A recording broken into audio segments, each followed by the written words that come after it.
Welcome to the Utah Retirement System's webinar series. While this webinar has been pre-recorded, the information is still relevant. Please see the description below for links to the different sections within the video and other helpful information. We hope you find this webinar to be a useful resource in your retirement planning. To be here and be able to talk about some of these savings plans. Sometimes they can be a little intimidating. It's hard to know which one's which and what does what. So hopefully we can shed some light on that today, and you'll be more informed than you were before the call and be able to work on your own retirement with some confidence. So let's get going here. When you look at retirement, we do a lot of pie charts in this industry. Someday I'll do something where there are no pie charts whatsoever, but as of now, it's pie charts. So you can see this example. We've got someone with a $40,000 final average salary. They've worked in the system 30 years, 62 years old, the spouse is age 60, and payout option 5. That is essentially a way you can receive your pension benefit that also covers a spouse. And we're not going to get into a lot of those details today, but so for our example, if you're trying to replace what you've been making, your current income, while you've been working, you need to be able to fill the gaps with either savings or income or both. And so that's what we're going to talk about today, is the savings portion. For this particular example, this individual will cover just over half of their retirement costs with their pension. Pension is a payment that will last as long as you live, will continue to pay you, and in this case will also continue to pay a surviving spouse. Then there's also Social Security. Social Security is very similar to a pension. It lasts your lifetime, but it uses a little bit different formula, and it's through the federal government, where URS is through the state. So what you've got to figure out, you've probably heard the old maxim, begin with the end in mind.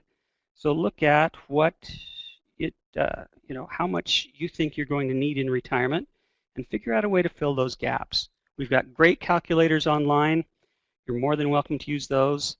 You don't even have to be logged in to use them, but on the URS website, there's calculators, and you can figure up an estimated pension and as well as an estimated savings amount.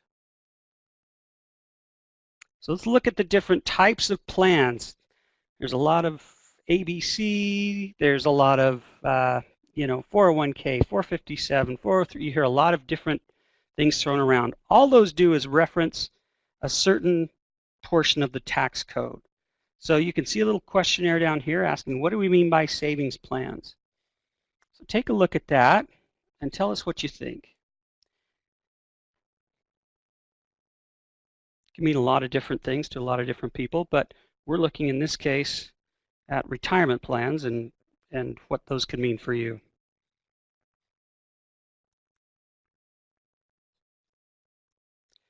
So it looks like we've got some things coming in there. Let's see what they're meaning. All right. So on savings plans, we're talking about investment accounts that work for you. So a 401k, a 457, those are just accounts. They're types of accounts with certain characteristics. But in all of them, there's some commonality. You choose how much to save, you choose your savings plan, and you choose your investment options. So you've got a lot of choice there in terms of savings plans, more so than you would in a pension. But those are designed to grow in value over time. But the growth is going to be dependent on how much you're putting in and how much growth you're getting on the investments within your plan. Why should I save? That's probably pretty self-explanatory, but if you don't, you may not be able to meet those retirement goals. You want to have a certain standard of living, and you want to be able to do some things that maybe you put off for a while. Maybe retirement's a long way away, but you can still visualize it and the types of things that you value and how you'd want to live your life in retirement. You need to supplement your retirement income. So those pension and Social Security income figures, you're going to need to still be able to pay some bills, maintain a lifestyle. And I would say also to enrich your retirement experience. These are the things you want to do. These are the things that add some joy into those retirement years and are really fulfilling. So travel, if you like to travel, like to take a cruise, those types of things, your 401k or your savings plans can help you accomplish that. Hobbies, grandkids, volunteer work, all kinds of things that you can do and utilize those savings plans to get there. So in reaching your goals, just like with any goal, whether it's a fitness goal or anything else, you've got something out there in the future that you want to do, but there's daily steps you can take that get you closer to it, such as paying off your debts, credit cards, other high interest debt. That can really eat away at your savings. It can kind of cause some issues even in life sometimes for some people. But try and save more each month. So short-term savings, that's for the, when the car breaks down and those types of things, have some savings in the bank account that you can just go and pull out and use. Retirement savings, we typically want it to be longer term. Of course, that depends on your age, what long-term is, but you want that to be something that's going to actually get some growth over time. So where do I put my money? Have any of you ever heard of putting the money under the mattress? Back in 2008, I heard it all the time from people. I had to just put my money in my mattress. People were freaking out, and some of them for good reason. They'd had way too much risk in their portfolios, and it really turned and bit them. However, it's not always the best thing to do. Putting things under the mattress, obviously, it's relatively safe, easily accessible, but that's also easily accessible to basically anyone who can get to your mattress, kids, neighbors, crooks, I don't know. But it doesn't earn any interest either. So actually putting in there, it's going down in value just a little bit every day. And if you really are a good saver, you might just max out. And by that, I mean physically max out your retirement savings and be pinned up against the ceiling. So we want to do better than that. Where should you put your money? There's the bank. And I've worked for banks, and banks have a role. They are presumably safe. They're easily accessible. You get ATM cards and checks and checkbooks, but they also don't pay much interest. This is a period of very low interest rates. It used to be that you'd give your money to the bank, and the bank would pay you for letting you use their money, letting you use your money, letting them use your money, and they'd pay you a little bit of interest. Nowadays, it's a very low amount of interest, if any, and you're probably paying more in fees and things to the bank. But that aside, a bank, is obviously very important, and it is a place to keep some of that liquid savings. So we would recommend investing in savings plans. They can have some risk involved. I want you to bear in mind, think of a volume button. You've got a 0 up to 10. And in some cases an 11, if any of you know what I'm talking about. But there's risk involved with that. Don't think of it as all in or all out. You can modulate that. You can have it be very aggressive, less aggressive, whatever, depending on who you are and depending on how long until retirement. But you're going to get higher interest in the long run by using some of these other savings plans. I should say investments within the savings plans. There's also some tax advantages. Some of the tax advantages happen now, even with retirement money, and some of it can happen later. We'll talk about some of those differences. So we got something coming up here. Let's see what you folks say. Which savings plan do you currently have or participate in? Click all that apply. Give that a second to see how that's shaking out. Good. Okay. So 401ks, 457, Roth IRA, kind of what I'd expect. Great. Okay.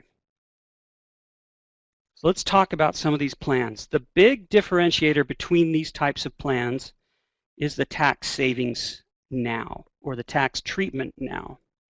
On 401ks, 457s, and normal IRAs, you get a tax benefit right now by putting money into those types of accounts. So at this point, nothing to do with your investments, but if you put your money into the 401k, 457, or IRA, it's either going to decrease your taxable income for the year, or you can deduct your contribution and have it count for your taxes this year.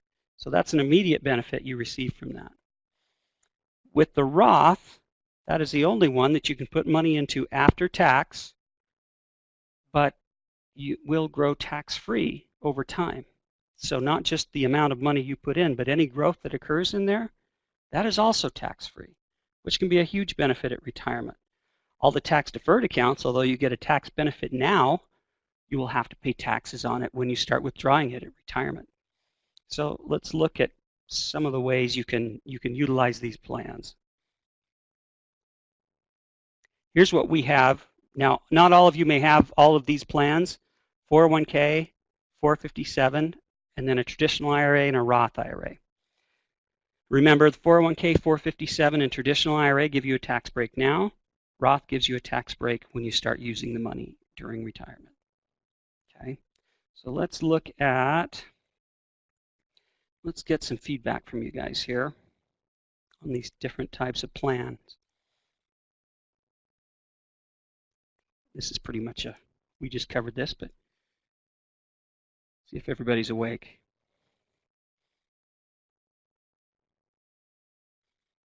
While that's going through, let's just, good. Cool. Yeah, Roth IRA. That's what's, you don't get a tax break now, but you do get a tax break later. If you're early in your career, you choose relatively aggressive investments, not, like I said, not out to 11 in terms of aggressiveness, but just good, sound, relatively aggressive investments. You're going to double or triple your money over your career in many cases. So if you can do that and then start pulling that money out tax-free, that's only going to be that much greater a benefit for you. So on your taxes, which one should I pick? Should I be using the tax-deferred or should I be using the tax-free growth account, the Roth? This is how you decide, or one big portion of your decision. If your taxes are lower now, you want a Roth IRA because the tax benefit probably wouldn't be as large or as substantial for you. If you're in a higher tax bracket now, relative to where you think you'll be in retirement, you want a 401k, a 457, or a traditional IRA. That gives you the immediate tax break that you don't get with a Roth. Okay? And oftentimes, it's a combination of both. What are some of the other benefits and difference between the plans? You've got the 401k and 457 is, let me just go back real quick. Those come out of your paycheck. The 401k, 457, they come out pre-tax, your contributions. So you see your pay stub, and you'll see your gross check amount there. Then you'll see deductions prior to the tax. Then you'll see tax. And then you'll see what goes into your bank account. Sadly, it's usually a lot different than that first number. But if you're contributing to your 401k and 457, that's going to help you out. The main difference between a 401k and a 457 comes to using the money. So when you are during your saving years, the 401k and 457 are essentially treated the same. However, when you want to start using the money, a lot of public safety and firefighters who retire earlier than a lot of other public employees will use a 457. And the reason is, if you look on the chart, early withdrawal penalty, about halfway down the page, early withdrawal penalty tax, the 457 does not have that. So if you retire prior to the age of 59 and a half and you want to start using that money, you can do it. With a 401k, if you wanted to do that, you would have tax plus the penalty. The 457 is just tax only. And then a traditional IRA would be treated like a 401k. So the 457 essentially helps people that are going to retire earlier in their careers. And then, of course, the Roth, that's going to be your tax-free account. And you can see there's also some benefits that you can have even prior to retirement in terms of using that money for a first-time home purchase. You can use it for education, those types of things. Okay, so there is some liquidity to it, but think of it as retirement money. That's what you want it to be. And the longer you can leave it in there, the better the growth is you're going to get out of it. So coming back to our tax considerations, if you're in the lower, I usually use a rule of thumb, and it sticks, even though it might sound a little bit off. The poorer you are and the younger you are, the more sense a Roth IRA makes, because you're not as high a tax bracket and you've got a lot longer period of time until you make up for to make up for what you would have received as a tax break, an immediate tax break. Okay, let's move on here. Saver's tax credit. There is a tax credit up to 50% on the first $2,000 you save, and that's applied to your federal taxes, so that's another immediate benefit you get from using a retirement plan. It's going to be based on your adjusted gross income. Okay, so down here in this little chart, you can see how much you get credit for, and depending on how you file your taxes, married filing jointly, head of household, or single, or married filing separately, qualified widower, you can get a 50%, a 20%, a 10%, or you might not get anything if you're making over a certain amount as well. So bear in mind, that's another immediate benefit you have from contributing to a retirement plan. Here's an example of that tax credit. Sue and Bob. Sue and Bob are a happy couple. They're making $62,000 a year. Sue's 401k deposit, $2,000. Bob's traditional IRA deposit, $2,000. You notice they both used two different plans. However, that brings their adjusted gross income down to $58,000. So they're each entitled to a 10% tax credit. Sue's $200 and Bob's $200. Total tax credit $400. So you can see how contributing into those plans takes down the adjusted gross income and provides that tax credit, particularly if it brings you down into an area where you can get the tax credit. Okay. Let's talk about the investments in the accounts. So far we've talked about the types of accounts. Let's look at the investments. I like to think of it as you can make money either by owning or loaning. Loaning is a bond. You are giving someone money, they're borrowing it, and they're paying you interest. That's what a bond does. A stock is ownership in a corporation. Stocks are typically more volatile. There's instead of being interest rate based so much, it's more based on how people think that company is going to do, what their earnings are like, and the overall success of the company. The great thing is your money's going to move in conjunction with that. If you've got a great company, making good earnings, being consistent, growing, your money is most likely going to grow in conjunction with that. A mutual fund is what we use in our retirement plans, and a mutual fund can own either bonds or stocks or a combination of both. Okay, that pools a lot of people together into one particular fund that has a manager in most cases, and we're giving discretion to that manager to go out and buy the securities, either stocks or bonds or both, and their job is to pick when to buy, when to sell. Okay, so your mutual fund is what determines your performance in your savings accounts, and then your contributions determine how much is going into those accounts. All right. Here's some investment principles. Risk tolerance. Know what your risk tolerance is. We've got some risk tolerance information on the URS website. Take the quiz, see where it comes in, see what you think of it. Dollar cost averaging. This is a huge and powerful component. If you take nothing away from this conversation today, know what dollar cost averaging is, or at least know the principle. As markets go up and down, if you're contributing in a 401k, a 457, or whatever on a regular basis, you're catching both of those ups and downs. If you'd started in 2005, you had money going in with every paycheck, your money went down in 2008. At least your balance did. But each dollar you put into that account purchased shares of good companies at big discounts. So you essentially got those on sale.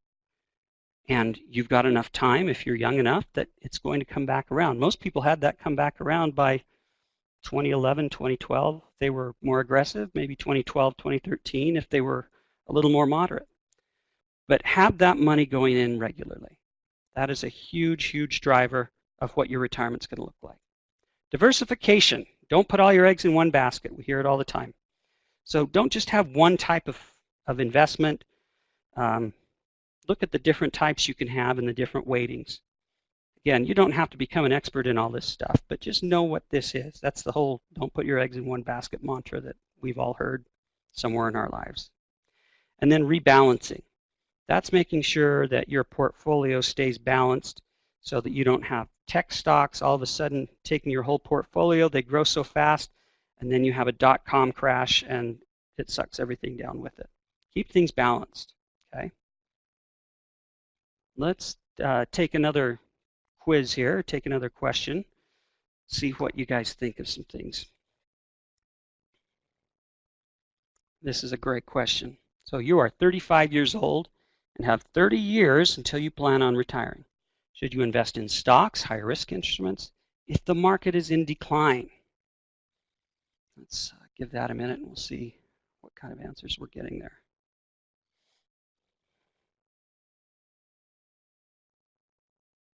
Okay.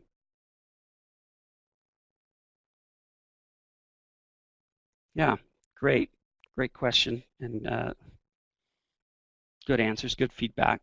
So just as I talked about earlier, you want that whole dollar cost averaging principle to work for you.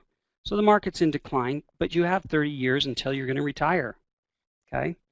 So you do want to be participating in the market in a proper way.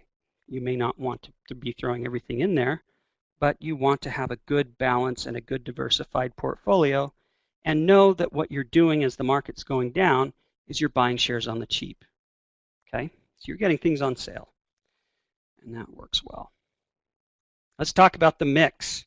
I don't know if any of you have ever been to our presentations we do out at employers, but you may have seen our retirement guru Mike talk about salsa.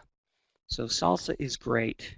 You can have hot, mild, medium salsa, but if you don't have the right ingredients, you don't have all the ingredients, or you just have one ingredient, it doesn't work very well. If you just had a bowl of tomatoes, pretty bland. If you had a bowl of jalapenos, you might be feeling that for a while. So have a good mix. That's what you want to have. Let's look at how you can create your own mix. If you're someone who likes to make their own salsa, here you go. Use our core investment options. You'll notice on the left you've got some cooler colors. Those are more conservative investments. And then going to the right, they become more aggressive. Primarily stock type funds, international stocks, small cap stocks. When you see the word cap, no, they're just talking about size, the size of the companies. So substitute company for cap. Large company stock value fund, large company stock index fund.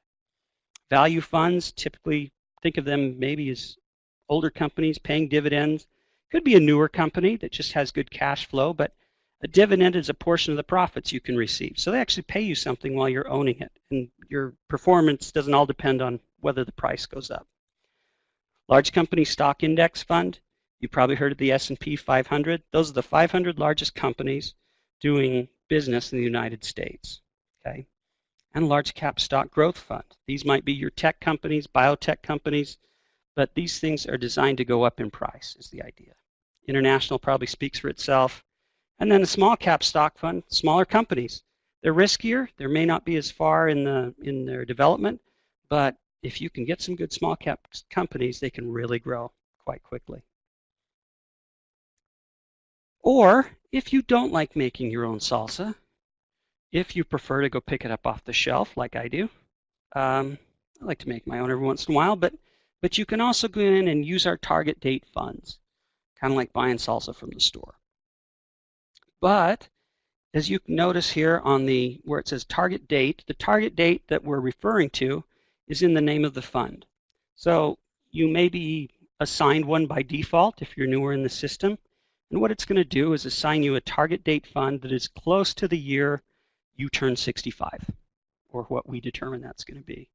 That doesn't mean you're locked into it. That doesn't mean you have to keep it in there until that time, until that year.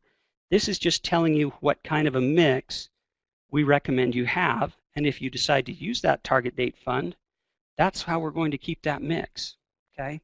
You can see on the left, you've got more of our core funds, the ones we just looked at, with the exception of the real assets fund. That has exactly what it sounds like, real assets, gold, silver, commodities, real estate, so tangible type things.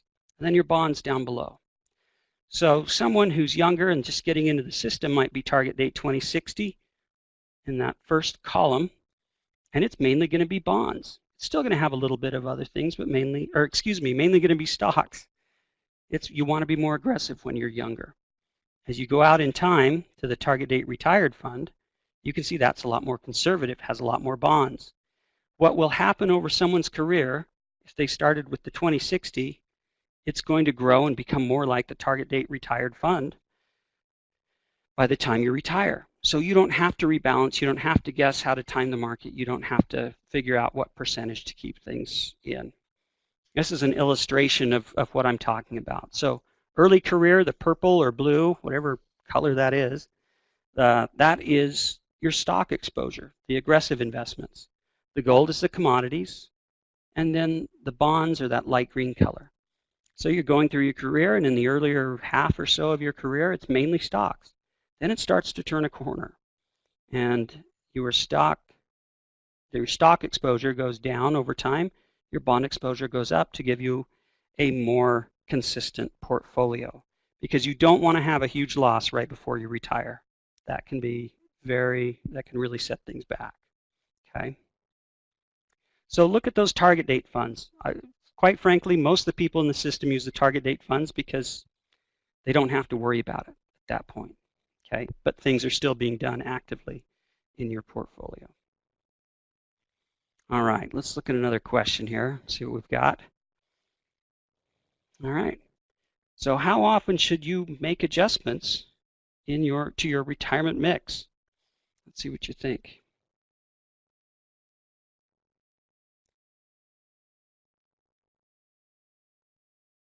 Okay, good. Okay, great. It's looking good. So once every few years, yeah, if you're picking, if you get it set up right, either through a target date fund or something, you want to look at it every few years, see if it's performing in the way that you would expect. And even, some people, we sometimes say set it and forget it. You might be able to just put it in there, and as long as your circumstances don't change and you're staying on track for retirement, you could just let it ride and go in there. Once a year, also a good answer. There's not a bad answer in here, but it depends on how much involvement and what type of portfolio you have. If you have a target date fund portfolio, you don't need to check it as much. If you have your own mix, then yeah, you probably do want to check it. So you want to sell things that have gone up, buy things that are lower so that you keep that portfolio moderated. Okay. Good answers, thanks. Moving on. On those funds, we've got our core funds on the left, the target date funds on the right. Know that the funds within URS are very low cost. Like I said, I worked in banks, I worked at brokerage houses, I worked at discount brokers, and those places, need to make a living, and I'm not busting that at all, but they need to charge enough so that they can, feed their families and do the things that they do. But it does cost more for you, the end user, because those are not non-for-profit type companies. URS is, and it's designed specifically for public employees in the state of Utah, teachers, UDOT workers, things like that. So we're able to keep our investment costs quite low. So if you look here, our average down in the lower left is 0.37%. And this is an important point. On mutual funds, you might not ever see a charge, okay? But know that if you make 12% on your, if your fund makes 12% in a year, and there's a 0.5% charge, you're going to see an 11.5 percentage rate of performance for that particular year. So you don't see it charged, but it comes out of the performance of the fund, whether it's going up or down. So we've got very low fees relative to a lot of other companies, and we have a vested interest in keeping those low. So that's where you want to look at the cost. That's not everything, but it's a big portion of it. Okay, so bear that in mind as you look around at other advisors or other shops. Just know that there's costs to everything. Okay. Let's talk about timing. If not timing the market, time in the market. Very, very important. The younger you are, the greater the value of any dollar you put in there by a large amount. Let's look at this example. So when do I start saving for retirement? Don't start when it's convenient, or you may not even start. Just start Something is better than nothing. If you have an early saver, they start saving $100 a month from age 25 and they stop at age 35, their account will have grown to just over $130,000 by the time they retire at age 65. The total amount they put in there was 12, so that grew to 130 at a 7% growth rate. That is not an exorbitant growth rate. That is a very realistic growth rate. That's another thing you might see outside of URS, or huge returns that they're posting, but it may just be for 1 year, or there's probably some caveats to it. If you're a late saver, so you're saving $100 a month, and you're age 35, so in this case, you're saving for 30 years, your account will grow to $116,945 by the time you're 65. You will have contributed 3 times as much as the person who did it from 25 to 35, but almost $15,000 less than what that person did just by saving those 10 years. Time is your biggest asset. The younger you are, the better. The earlier, the better. And if you're later to the game, don't worry about it. Just start saving something and make that a part of your financial planning. I know things can be short, but try to have something going in there rather than nothing. Okay? That's going to make a huge difference in your retirement. All right. Let's get a little more feedback from you guys on something. Julie. All right. Let's look at Julie. See what you guys think here. So she's earning $30,000 a year, saves 15% of her salary into her 401k. If she saves from age 25 to 65 or 40 years, how much will her account be worth if she earns a 6.5% annual return in her 401k? Let's see what you guys think. Okay, it's tallying up. It's kind of fun watching this real time. What we got there? So 6.5% is the annual return, not an exorbitant rate of return. She's saving 15% of her salary. It's a pretty good amount to be saving, but she does it from age 25 to 65 or 40 years. So we've got answers across the board here. Thank you. About 500,000? Nope. More. About 750? Nope. More. She would have more than $1 million. And the reason is that compounding interest. Interest on top of interest every single year, plus the amount that she's contributing, is going to get her to that $1 million mark by the time she retires. Now, life happens in between there for most of us. You may have times where you have to pause your contributions. You may have to take a loan out against those contributions. That's why it's there. It's okay to do it if you're being smart about it, but make those contributions and make them consistent and make them often. Okay? That's what's going to give you a big retirement when the time comes.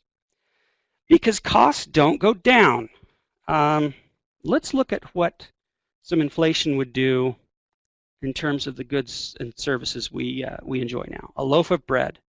We're $2.34 right now in 2044. It's going to be twice that. It's going to be $4.89 or a little more than twice that. Postage stamp, 50 cents. 2044, it's $1.05 for a postage stamp. Movie tickets. I'm not going to say I remember when movie tickets were $3, but I might remember when movie tickets were $3. But they're going to be over $20 if you're buying them in 2044. And just think of it, if you went and got a big drink and a big thing of popcorn, you might be spending $100 at the movie. Your cars, $25,000 is an average price now for this beautiful lipstick red Toyota Camry. It's going to be $53,630 in 2044 for a car. Okay? You need to be saving and investing so that your money keeps up with the increase in prices. Here's what gas is going to be. Okay? Arm, leg, soul, and kids. That's what you're going to have to pay in fuel. So, buck up. No, I'm just kidding. All right. Let's talk about what we're going to do. You want to manage your accounts. Here's your to-do list. Access your statement. Just online, you can go into urs.org, sign in, and access your statement. Take a look at it. See if it's doing what you would expect it to do. Check your investments periodically. Are they performing the way you would expect?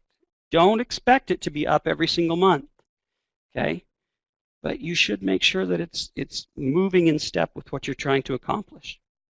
Increase your contributions with each raise.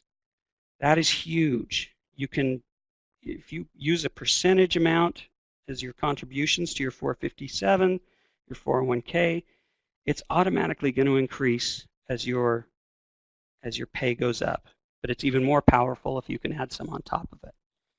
Roll over old accounts. We hear rollover all the time. I don't know why we call it a rollover, but I guess that's what you do. If you've got an old 401k out there, you can roll it on over to URS.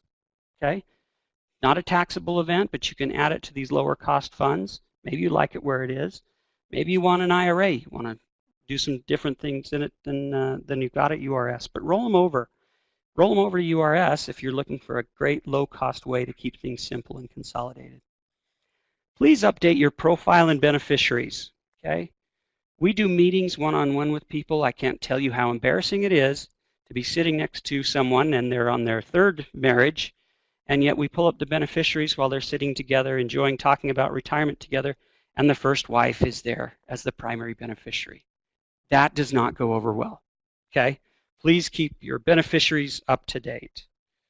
All right? Let's look at the website for a second. You go, you log in, and this is one of the first screens you see. Your savings accounts. It shows you anything that is green that says access, you have enrolled in that account. You may not have contributed to it, but you're enrolled in it. Anything that says enroll, probably self-explanatory, you can enroll in it. Okay? Beneficiaries, down on the left, you can view a summary of those. You can add people in, take people off. There's no issues with that. You can do it to your heart's content. Okay? Let's say you clicked on the access button for your 401k and you want to change your contributions. You got a raise or something happened and now you can put a little bit more in. You can put in, as you can see, we've got some percentages picked out, but you don't have to use those. If you want a 7% contribution, go ahead and write 7 on the other. Or, and bear in mind, with IRAs, you cannot do a percentage contribution. Either Roth or traditional, you have to do it in dollars. So your Roth, or a lot of folks, it looks like a lot of you had a Roth or considering a Roth, you do have to make those contributions in whole dollars. If you're under 50 years old, it's $6,000 a year. If you're over 50, there's a catch-up provision, and you can do $7,000 a year. Okay? I would say just look at your pay schedule and divide it by however many paychecks you get, and that's what you want to go in there if you want to max it out. So adding investment options, how to change your investments. So again, we're in the 401k. We've already hit access. These are our options. We already looked at change contributions. Change investments. You take our investor profile online, and it says you are moderately aggressive. And in this case, maybe it recommends 2030 fund instead of 2025 because you're a little more aggressive than someone moderate. So you go down to add investment options. There'll be a drop down. You'll see 2030, and you click that. Then you just move off to the right, and some boxes will open up, and you just say 100% to 2030. Or if you like doing your own mix, split your investments up by the percentages shown. Okay. Rollovers. Coming back to those. Again, if you have a 401k or something at your previous job, maybe you've lost track of an IRA, maybe you had a little bit and you're not sure where it is, just go back through your records and see if you've got something. We have a single page rollover form at urs.org to bring that stuff over. So you can go into urs.org, pull up that rollover form, and you can have that added to your balances here at URS. We would love to see you. Pull up a chair, come and visit with us in person. You'd be surprised, it can be a lot of fun in most cases. We look at your time of service, we look at your contributions, we look at your accounts. A lot of people do this when they're getting close to retirement, which is great. We want that. But come in even earlier in your career, and we can help you make some small changes that will have a significant impact on your retirement. A lot of times it's too late to make any big changes if someone's retiring next year. But if someone's only been working 5 years, we can do some things that'll really make a difference long term. So we look at both your URS stuff as well as Social Security and help you build out a good plan for what you could expect from retirement. To schedule those, it is all online.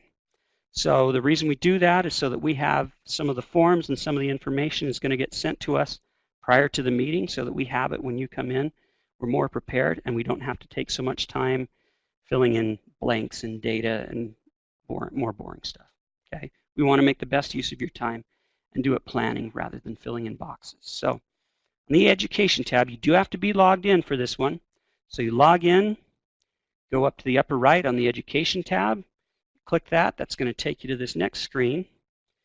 Under Education, where it says Individual Retirement Planning Sessions, second option, you click that, and then it's going to show you where we're doing those and what days. You can see we're doing them pretty much every business day here in our offices downtown on 2nd South and 5th East. We're also, all throughout the state, we all have regions, we all have responsibilities, places we go to meet with people. Look and see if there's something coming up for you.